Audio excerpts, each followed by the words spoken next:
Assalamualaikum, ketemu lagi dengan Bu Arnida di IPS kelas 7 Kurikulum Merdeka.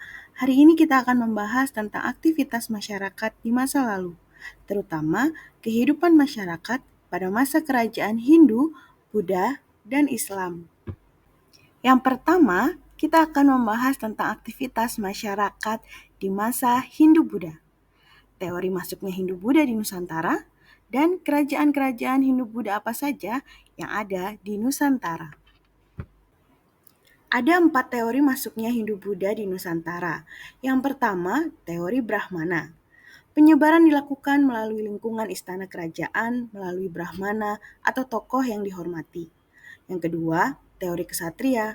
Penyebaran dilakukan oleh para prajurit yang kalah dan melarikan diri dari peperangan di India ke wilayah-wilayah yang berada di Nusantara. Ketiga, teori Waisya. Penyebaran dilakukan oleh para pedagang India yang berasal dari kasta Waisya yang datang dan bermukim di wilayah Nusantara.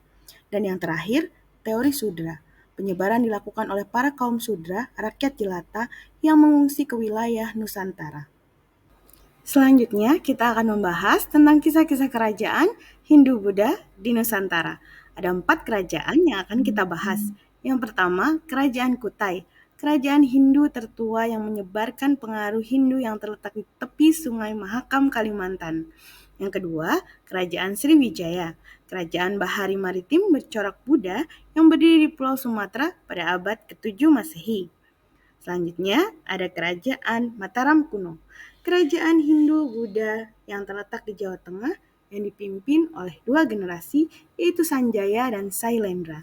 Dan yang terakhir adalah Kerajaan Majapahit, kerajaan yang bercorak Hindu yang berada di Jawa Timur.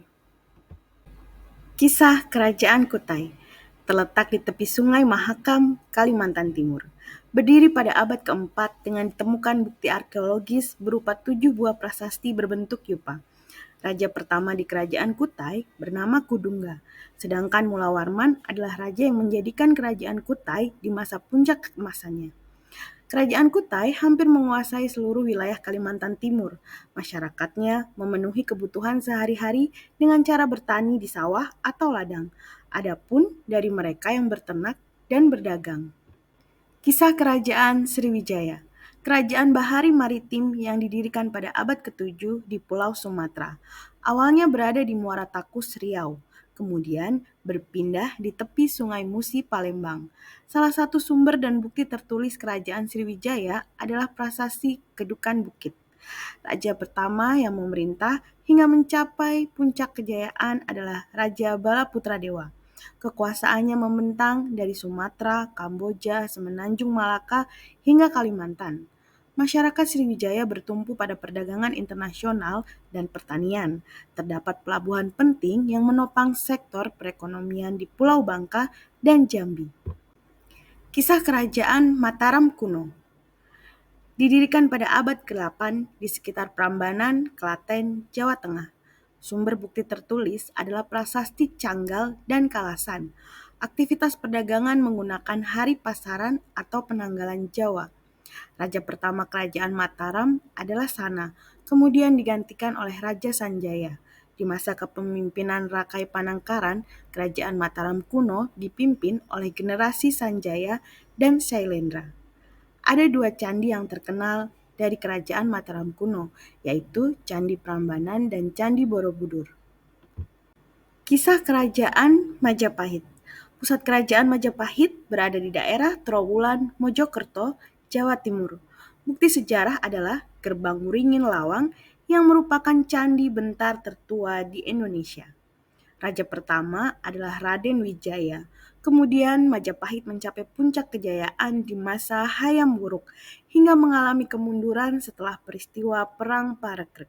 Kegiatan ekonomi masyarakat Kerajaan Majapahit didominasi oleh aktivitas pertanian, perdagangan, pelayaran, dan kerajinan. Yang kedua, kita akan membahas tentang aktivitas masyarakat Islam terutama di masa kerajaan Islam di Nusantara. Ada 4 kerajaan Islam yang akan kita bahas. Yang pertama, Kerajaan Samudra Pasai. Kerajaan Islam pertama di Indonesia berdiri pada abad ke-13 di pesisir timur Lok Sumawe, Aceh. Yang kedua, Kerajaan Demak, kerajaan Islam pertama di Pulau Jawa yang berdiri pada abad ke-15, terletak di daerah Demak, Jawa Tengah. Ketiga, Kerajaan Banten, kerajaan Islam di Pulau Jawa yang menjadi pusat jalur pelayaran di Selat Sunda hingga Selat Malaka. Yang keempat, Kerajaan Ternate Tidore, kerajaan di bagian timur Indonesia yang berdiri di abad ke-13. Kisah Kerajaan Samudra Pasai didirikan sekitar abad ke-13 di pesisir timur Lok Sumawe, Aceh. Kerajaan Aceh telah menerapkan hukum Islam di masyarakatnya, terkenal dengan sistem pemerintahan dan angkatan perang yang kuat.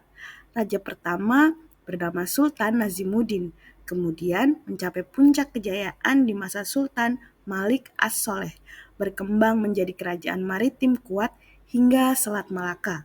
Kegiatan ekonomi masyarakat Kerajaan Samudra Pasai adalah berdagang, bertani, rempah-rempah, lada, kapur barus, dan emas. Kisah Kerajaan Demak berdiri pada abad ke-15 di daerah Bintoro dekat muara Sungai Demak, terletak di antara pelabuhan Bergota dan Jepara, merupakan kerajaan Islam pertama di Pulau Jawa. Raja pertama bernama Raden Patah. Pada masa itu dibangun Masjid Agung Demak dengan bantuan Wali Songo. Kemudian setelah itu diganti oleh raja bernama Adipati Unus dan terakhir Sultan Trenggono. Mata pencaharian sebagian besar penduduk kerajaan Demak adalah bertani. Kisah Kerajaan Banten. Kerajaan ini terletak di daerah Jawa Barat, hasil dari pemisahan Kerajaan Pajajaran, terletak sebagai kota pelabuhan yang sangat ramai dan maju. Letak dasar Kerajaan Banten adalah Sunan Gunung Jati atau yang lebih sering dikenal dengan sebutan Syarif Hidayatullah. Raja pertama bernama Fatahillah dan kemudian di masa pemerintahan Sultan Ageng Tirtayasa, Banten mencapai puncak kejayaannya. Banten terkenal sebagai penghasil beras dan lada. Pelabuhan di Banten sangat ramai oleh para pedagang. Yang terakhir adalah kisah Kerajaan Ternate Tidore. Kerajaan ini terletak di Kepulauan Maluku dan sebagian Papua.